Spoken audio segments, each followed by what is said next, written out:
and welcome to the Wednesday Night War preview. I'm Adam Wilborn from WhatCulture, joined by the Dadley boys of WhatCulture, Michael Hamflett and Michael Sidgwick, to preview the first ever proper, the first 2 weeks didn't really count, it was kind of one-sided that, the first ever proper Wednesday Night War, NXT versus AEW. But before we get into it, if you're a fan of this sort of thing, make sure you subscribe to WhatCulture Wrestling on either iTunes, Spotify, or wherever you get your podcasts from for daily wrestling podcasts, where we review Raw, SmackDown, the Wednesday Night War between AEW and NXT, of course, pay-per-views, we have interviews, more roundtable discussions like this one, and a roundup of the week, complete with a bloody good quiz, of course, on WrestleCulture. But as I said, I'm joined by Michael Sidgwick and Michael Hamflett. Gents, it is tonight. It's finally here, and I'm not the only one excited for one. I'm really excited. This is genuinely historic and amazing at the same time. I've obviously got a clear horse in this race. I think AEW Dynamite will be better than NXT, but we've got two potentially incredible wrestling shows happening at once. It's a great time to be a wrestling fan. It really is. Some of the people online, the real pacifists, are missing the point when they say, guys, it's not a war. Can we just enjoy all this great wrestling? No, it's both. Let's enjoy the great wrestling and enjoy the fact that there's a bit of a narrative of competition between the two, because theoretically that'll drive the wrestling to be even better. So you sort of do want both. Yeah, exactly. You saw just the other day, I think it was Mauro Ranallo and the Young Bucks tweeting each other, wishing each other the best of luck for their show on Wednesday night. They were doing that. Yeah, but they're still also going to be the ones going, seen the figures. So we'll dive into the matches that are coming up tonight on both shows, and of course potential surprise appearances. But you sort of alluded to it at the beginning. Who do you think is going to win the Wednesday Night War for this week at least? For this week at least, I would probably consider it a failure if AEW doesn't win. It hasn't got as much momentum as they had at Double or Nothing. I think that's a natural byproduct of how long it's taken to get us to this point. But it's new. The promotion has been really good. They've screened adverts in front of Hobbs and Shaw at cinemas. They've done a really good job promoting it. It's fresh. It's got that curiosity factor. It's got stacked card. It feels like they must win this, otherwise it's a bad look. I'm not going to be as harsh on AEW. Sidgwick never gives these guys a chance. I don't think they need to win. We kind of touched on this with one of the reviews of NXT last week. I don't think they need to win the ratings war. I think it's all about context, this one. If they somehow if NXT's figure holds and AEW find 1 million, for example, and it's a draw or it's a narrow win for NXT, that's a huge result for AEW because they're found fans. Even if they do 500,000 to NXT's 1 million, they haven't taken any of NXT's existing fans. They're brand new people, and there's time to take that audience. Cody Rhodes said in a Q&A yesterday that there is a figure that the network have advised that they would expect. He's not releasing that. That'll probably come through Dave Meltzer and Observer in a couple of weeks in response to the first couple of numbers. But I would just like to see a really solid number, a good 6 figures, even if, I say, NXT gets 1 million.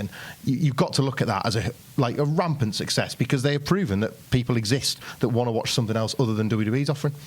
Now, should AEW have any concerns about the consistent reports about ticket sales and scalping and what have you? Do you think that's going to affect it, or do you think, that wonderful swooping shot that we always used to get at the beginning of Monday Night Raw, for example, is still going to be just as impressive with AEW? They need to do good TV to build an audience that wants to go see the shows. So I think it's imperative that they live up to their many, many promises.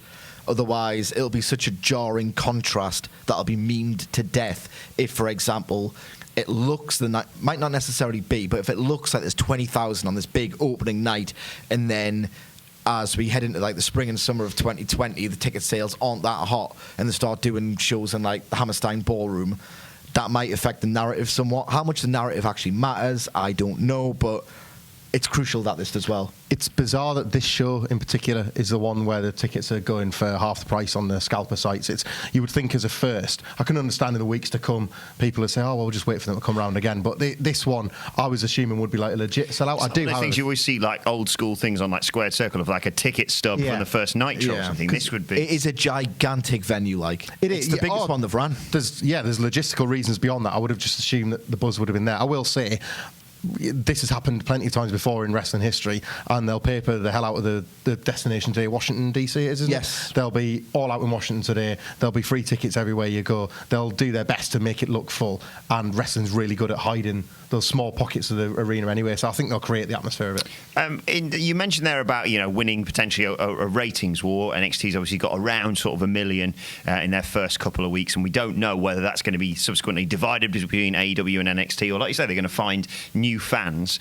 Is it potentially more about a better quality product tonight? Because like you say, those ratings could change going forward, because once people have had a taste of both, then they decide what they like more based on quality rather than people who they can talk about it with. Yeah, without going into a big macro discussion of why I prefer AEW's limited output thus far to what has kind of, in my opinion, become of NXT, every bit of evidence I've seen points towards the fact that AEW at this point is already much better at building matches and building interest and getting characters over than NXT, which kind of imports them from PWG, most notably, preserves what is so captivating about them and then just lets them be that version of themselves that they've already built. I haven't seen enough evidence that beyond the quite solid, clinical, soulless formula they have of building storylines, that they can sustain interest at a level above AEW week to week. I mean, you've seen zero evidence of AEW building week to week. That's the point, isn't it? Road 2? 20 minutes on YouTube pre-recorded is very different to 2 hours live. AEW haven't had the chance to show how good they are at producing weekly telly because they've not yet produced weekly telly. I would take any promotion to do a 20-minute YouTube show with decent production quality and high standards over a weekly TV show doing the same job, because it's destined to look better. They can do reshoots, they can script it, they can rethink it. It's NXT does rehearsals every Wednesday before every Thursday show. But it's still a live, I say live, it's a taped wrestling show. There's a ring and there's promo time and there's things that are allocated to a wrestling show traditionally that are probably still going to exist on AEW's. I'm with you, Road 2's generally been very good as a way to build stories, but the evidence doesn't yet exist of how AEW can do this. It doesn't. I disagree. The hard evidence of how they produce 2-hour weekly TV show is yet to. It's not their fault, but it's yet to be proven. But their mentality, as seen on the Road 2 series, is to build matches that on paper otherwise couldn't hold a candle to the roster NXT's got. In my opinion, I care more about the MJF Brandon Cutler match than most anything on that NXT card, because they've done more of an angle and more of character work and more interview and profile than simply, Matt Riddle's just tapped out Adam Cole. That's a double-edged sword, though, because I care less about the best wrestler in the world because of being the elite. So you've got the same people controlling those two shows.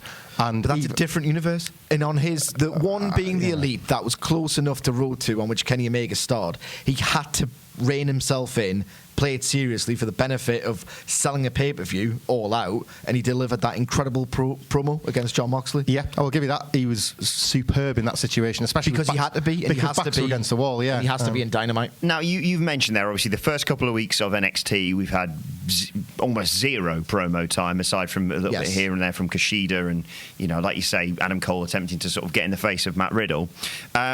So we don't really know what to expect. And we talked a lot about AEW. Do you think this is going to be a sort of soft relaunch of NXT tonight? Because I sense when we've been talking about it in previous weeks, they've kind of been holding back. They've been showcasing, what they're great at, just phenomenal wrestling matches, if you are a casual fan or a main roster fan who sort of dipped their toe in for this.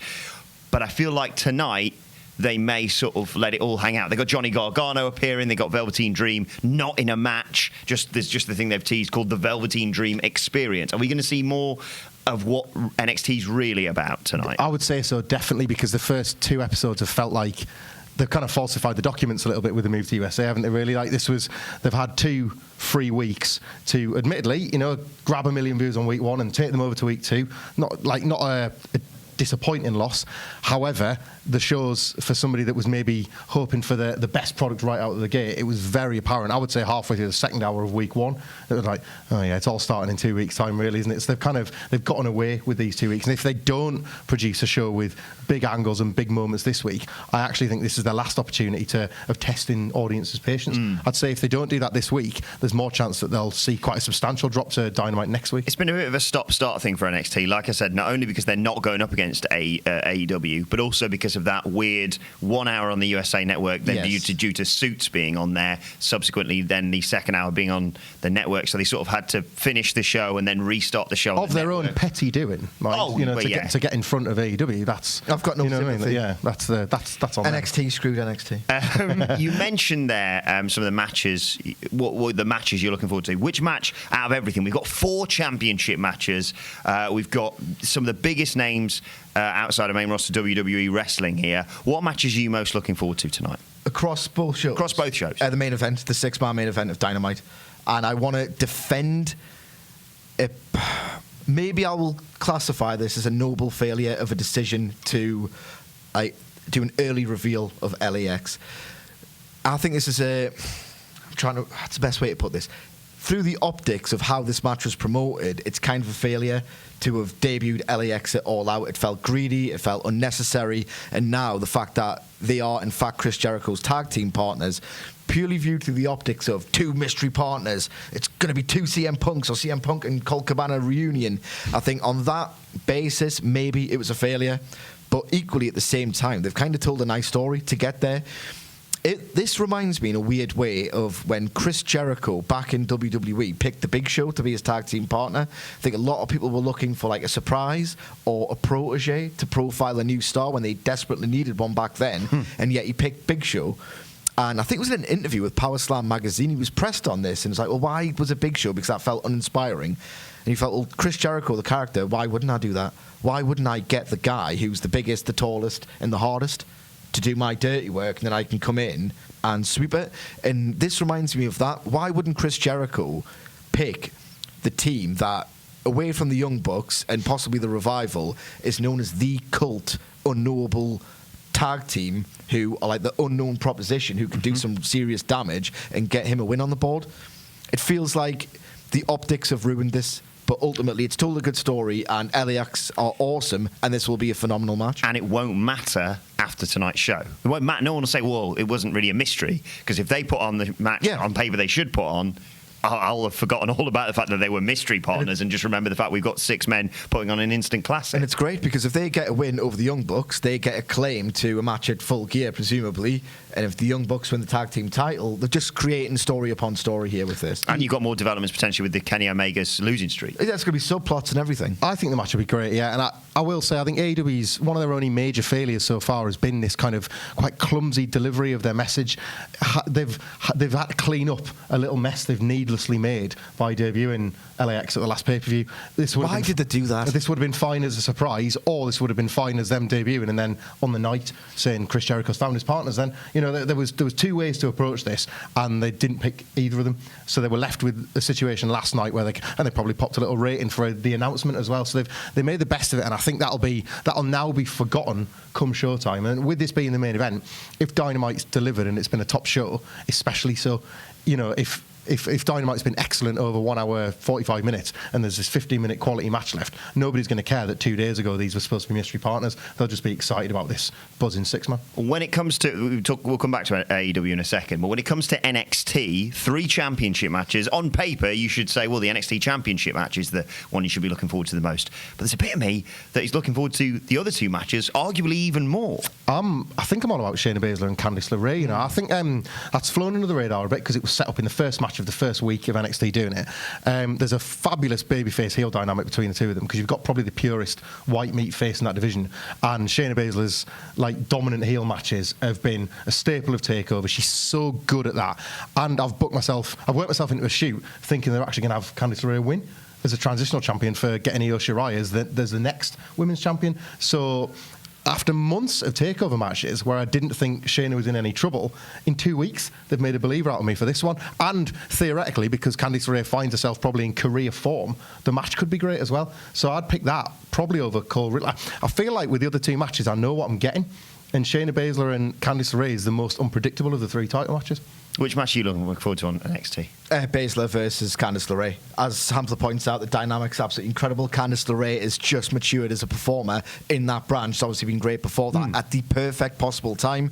Shayna Baszler, the problem with this is like, well, it's not really a problem. It's like a great problem to have because either could win and it would still be like dramatically effective. Because Shayna Baszler surely will captivate audiences on weekly TV because her act is absolutely awesome. I think this match will be great.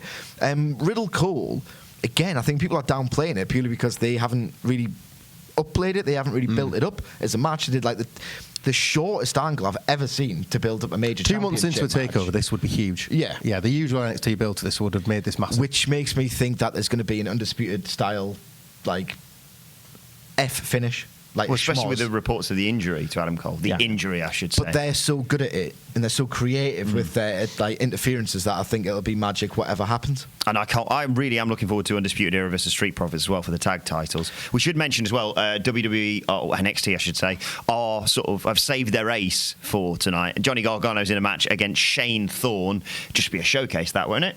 I mean, it should be. They set this up with quite a cute little promo where Gargano did the usual tease of what happens when somebody leaves NXT, and then actually said, no, I'm here forever. So, yes, this feels like a showcase for him. He is, however, under pressure here of being overwhelmed by everything else happening. I feel like because the other matches have more stakes and AEW's on the other side, Gargano's the type of guy where this could be a bad night for him. I love his work and will defend him. For all that sometimes he annoys, when he has matches, I'm immediately won back round again. He just drags you back in every single time. But I do worry that this won't be his night. I think if he was involved in something more important for him here is the angle coming out the back of this. Because if there's something big for him lined up, then all of a sudden he's a feature player again. This sort of leads me, and we are going to go back and talk and preview some of the other matches, but this just sort of lead me into potential surprise appearances on both shows tonight. Tommaso Champa. It's surely too early from his neck injury. I mean, he underwent surgery early this year. And I know he's teasing it on social media, but that's just what wrestlers do. I would be happy, but not upset at all if I didn't see him because I think it's possibly too soon. In terms of NXT, in terms of AEW, this is going to get complicated, isn't it, in the weeks going forward? Which of the surprise appearances you are potentially predicting? I mean, I think it's been mooted that Jake Hager, the former Jack Swagger, is going to be making an appearance. That doesn't inspire me in the least. I'm very sorry. I know he got ripped for Bellator, but I've seen his indie work before that, and he completely phoned it in. And realistically, if he was promising or squandered back then, like the generation that succeeded him has just improved upon his work by orders of magnitude. He was never that great a promo. Like, I'm going to have to be seriously impressed by him for it to not get that TNA stink. I'm sorry. Like, he's done some really good stuff in WWE, but it feels like a lifetime ago, his era, for how much better things are now. And the difficulty you have as well, of course, is you mentioned TNA there, but the Impact Wrestling have got this ongoing storyline right now with Moose and Ken Shamrock. And so if you're sort of blending the worlds of professional wrestling and MMA, it kind of feels like ground that's already been covered recently. Yeah, it's I kind of just with Sidgwick, it's you do have there's that generation, that lost generation of WWE guys where they don't, kind of command that level of excitement that certain other surprise guys, and we know, like, look in my eyes, what do you see? Your best friend Stu Bennett, like someone like him coming in with his gavel. No, like with I feel like with due respect to Jack Swagger and Wade Barrett and guys like that, we only have Punk really from that entire era, if you even want to associate him with those guys, that would bring that level of shock and awe to AEW's product at the moment. It should be their job. I mean, fair enough, you had like a complete reinvention of Ty Dillinger into Sean Spears over the course of one angle, but it should be right now, this roster that is so big and growing, it should be on them to get as many of those guys over without yet needing to resort to WWE signings or WWE cast-offs or disgruntled WWE wrestlers, because why do you want those guys coming in the first place? That's not the place to bring them in from, is it? Speaking of WWE cast-offs, Jon Moxley is going to be on AEW tonight. I mean, how dare you use that link? That is your grossest ever segue in all of these podcasts. No, genuinely, I'm so excited to see what they're going to do with him going forward. And not only that, that was a gimmick. I'm not going to carry it on. But Pac is also... Apologise to Moxley? Sorry, John. But Pac is also going to be wrestling Hangman Page, which is a match we'd forgotten about and got very excited as soon as we sat down here. Total banger potential, this. Like, absolute, 4.5 star, 15-minute total banger Doesn't potential. Page need it as well? Doesn't he need it? He absolutely needs it. Absolutely needs it. Pac, it's one of those that's so unpredictable, because if Hangman Page loses, they're going dangerously close to repeating the same arc that Kenny Omega's going on, where he's losing himself and his soul and his belief and all the rest of it. But why squander Pac's shock major win over Kenny Omega? It's one of those matches where it's really unpredictable, but that's good, isn't it? Yeah, especially now, especially at the early stages where the wins, like in a few weeks' time, if they've kept to wins-loss records and little streaks and runs and things like that, those are going to become slightly more predictable. But right now, fair enough, you've had a couple of pay-per-views, but most people are working off near scratch, aren't they? You know, so there's not a lot to go off so far. There are a lot of great matches that are inevitably going to go going head-to-head, but I think the two things I can guarantee, outside of everything, even including possibly the 3-on-3 match that you talked about as the main event, the two things that I guarantee, we're going to be doing a live stream for this, watching both. The two things I guarantee I'm going to drop everything to focus on the screens are Jon Moxley's appearance. I can't wait to see Mike in his hand, see what he has to say for himself now, obviously subsequent coming back from the injury, and the inevitable MJF promo before that Brandon Cutler match. It has to be inevitable. It has to be inevitable. If they do not put a microphone in his hand, I'm a mark. I've bought this bloody AEW Plus on Fight TV because they've bent us over on this ITV deal. I will cancel that subscription and watch it illegally if they do not put a microphone in MJF's hand. Surely he's on the show for this express purpose, because in an era in which the only virtual facet of pro wrestling that just isn't as good as it is now is in the promo department, MJF is a 10 in any era for me. Even on the brief evidence I've seen so far, he's hilarious, he's creative, he's such a complete tosser that I don't really rate Brandon Cutler. I think maybe the gimmick's a bit geeky, but if he's enough of a prick, he is so good that I will want Brandon Cutler to get his retribution.